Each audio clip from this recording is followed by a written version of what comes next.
Welcome back, guys. This is a video for the AS Geography exam from the Cambridge International Exam Board 9696, and it's about what will come up in the exam, and we're talking about 15 markers and in particular about the migration topic. I've made other videos about other topics. Just a brief note, this isn't an absolute that one of these will come up, but if you've covered these are the ones that have come up over the past few years, and if you actually write out these and score well, you're going to be really well prepared then for anything that might come up. The first topic within migration that we can see a pattern forming is specific questions about refugees. So the first one here, with the aid of example, assess the extent to which refugee flows impact more on receiving than destination areas in LICs and MICs than receiving destination areas in HICs. So what does this require? This requires at least one case study that you're able to discuss where the impacts have been seen on a HIC and an LIC altogether. So quite a large refugee crisis in this case. So something along the lines of like Syria, refugee crisis, Ukraine, could be used there with other minor ones that might not have such a global impact. Now, in the next one, we see that refugee flows impact more on the source area than the receiving area. So we could talk about like internal, international as well. A whole host of case studies that you could have used for this.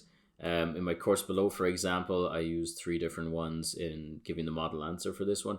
And I found that that's usually the best way for students to have a good depth of knowledge for like 2 refugee case studies, which is great because they can have different comparatives and things to discuss.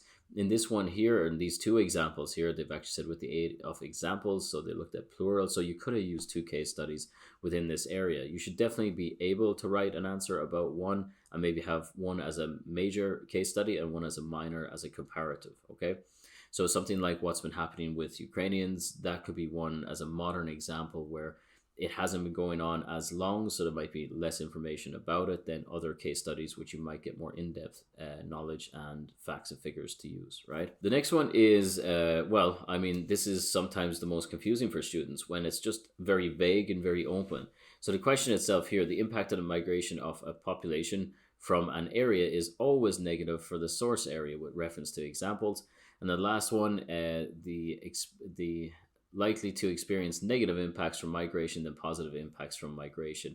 And that's about the source areas. So as well. Now, this is an interesting one. You could talk about those questions and swap out destination and source. And that's another question you should answer, which means you should know your case studies pretty well.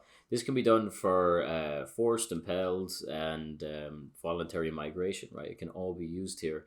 In this case, right? And we can bring in other ideas and other theories about relay migration, step migration, the Lee model, those types of things are going to be included in answers here. So because this is open, students that have practiced all the different questions would then be easily able to answer this, but you have to formulate your own paragraphs and really think it through before beginning. Whereas other questions that we've looked at in the other topics as well, they're more straightforward, right? Because you are giving sort of one paragraph to discuss with the key theme or idea. Here it's a little bit more difficult. So here it's like more likely to experience negative impacts, or in the top one there, it's always negative for the source area. So that's the impacts on the source area. And that's a fairly good one there. So you can talk about the negatives, the positives. You can look at social, economic, political, or environmental impacts as well and divide it up that way.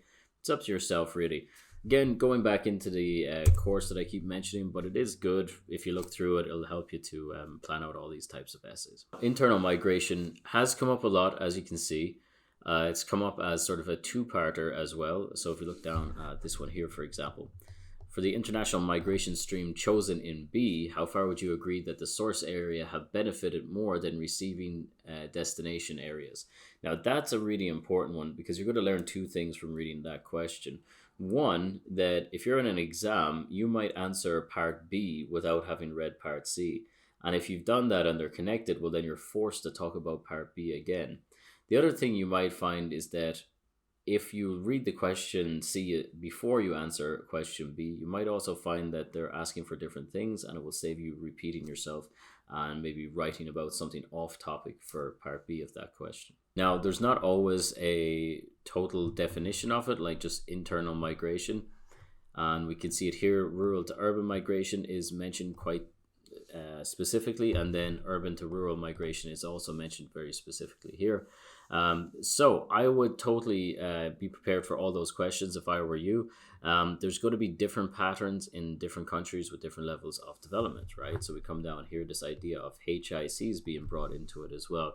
So the development levels definitely show changes in patterns. Like relay migration is a lot less popular, for example, in HICs when it comes to internal migration. So this is a good point to stop and repeat a point I made in the population video about 15 markers, because you can get a crossover. So for example, if you read the topic heading and theme in the exam, in paper 2, they might actually cross over some. So this one here, for example, the impact of rural to urban movements is to create areas of poor quality housing, right? In this one here, you're probably going to have the same case study of urbanization in an LIC or an MIC that you've studied in your settlement dynamics. So because there's this crossover between migration and settlement dynamics, it can be sometimes pretty good to actually combine the two. However, even up in this one here at the beginning, we could be talking about demographic shifts, levels of development, the demographic transition zone, and the change of like industry, right? So those types of things can come in and you can discuss those there, and that's kind of from the population section. Not necessarily a crossover section at all, but you're bringing information in from that too. Also talking about age in the next one is definitely kind of in that demographic range of discussion. No matter what you choose, usually you should choose 2 to be very well prepared for. Whether you choose migration and population or migration and settlement, you'll be prepared then for any sort of crossover question. But again, a good reminder of why it's really important to read the whole question first before picking the question you're going to focus on. Now this is another one that actually came up in a migration section, but it could have just as well as come up in the settlement dynamics section. So residential segregation is the main impact of intra-urban population movements. With the aid of examples, to what extent do you agree? So there you are. That's one where you're going to have your settlement dynamic case study prepared to go in and answer a question in migration. So I would be very careful with those ones there. Now, if it was the case, let's say you were in an exam and you focused all your revision on population and migration, and you didn't study settlement dynamics, and you looked at this question and you were like, oh gosh, I can't actually answer this one because I didn't focus so much on settlement dynamics, go back to the population section, you know. But if you've already started writing this section and you didn't read through all the questions, now the choice has been made for you and you have to answer this question now, whether it's your favorite or not.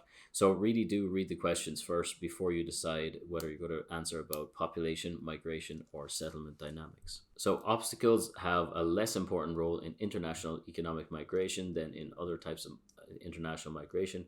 With the aid of example, how far do you agree? So it's really good to have your big case study of international migration, but you can see it's leaving you open to bring up lots of different case studies. So migration is another one where we actually need quite a few just to get by, and definitely having comparatives like this one is really clear that you're going to compare other migration streams, right? So it's really important, and as well that you understand different migrants are coming for different reasons as well. That's the migration, the couple of themes that have come up about migration. Again, I have to repeat that in no way would be the questions that will absolutely come up.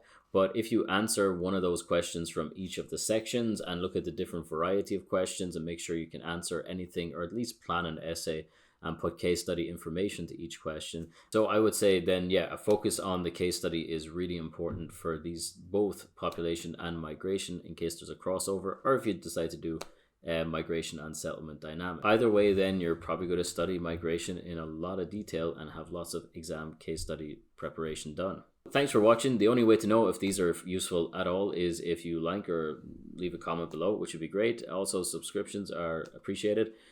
But also, I've got other resources you'll find in the comments below, including the AS exam kind of master's course down below. So I hope you found these useful, and I'd like to help you out even more. So hopefully I hear from you soon. Thanks very much.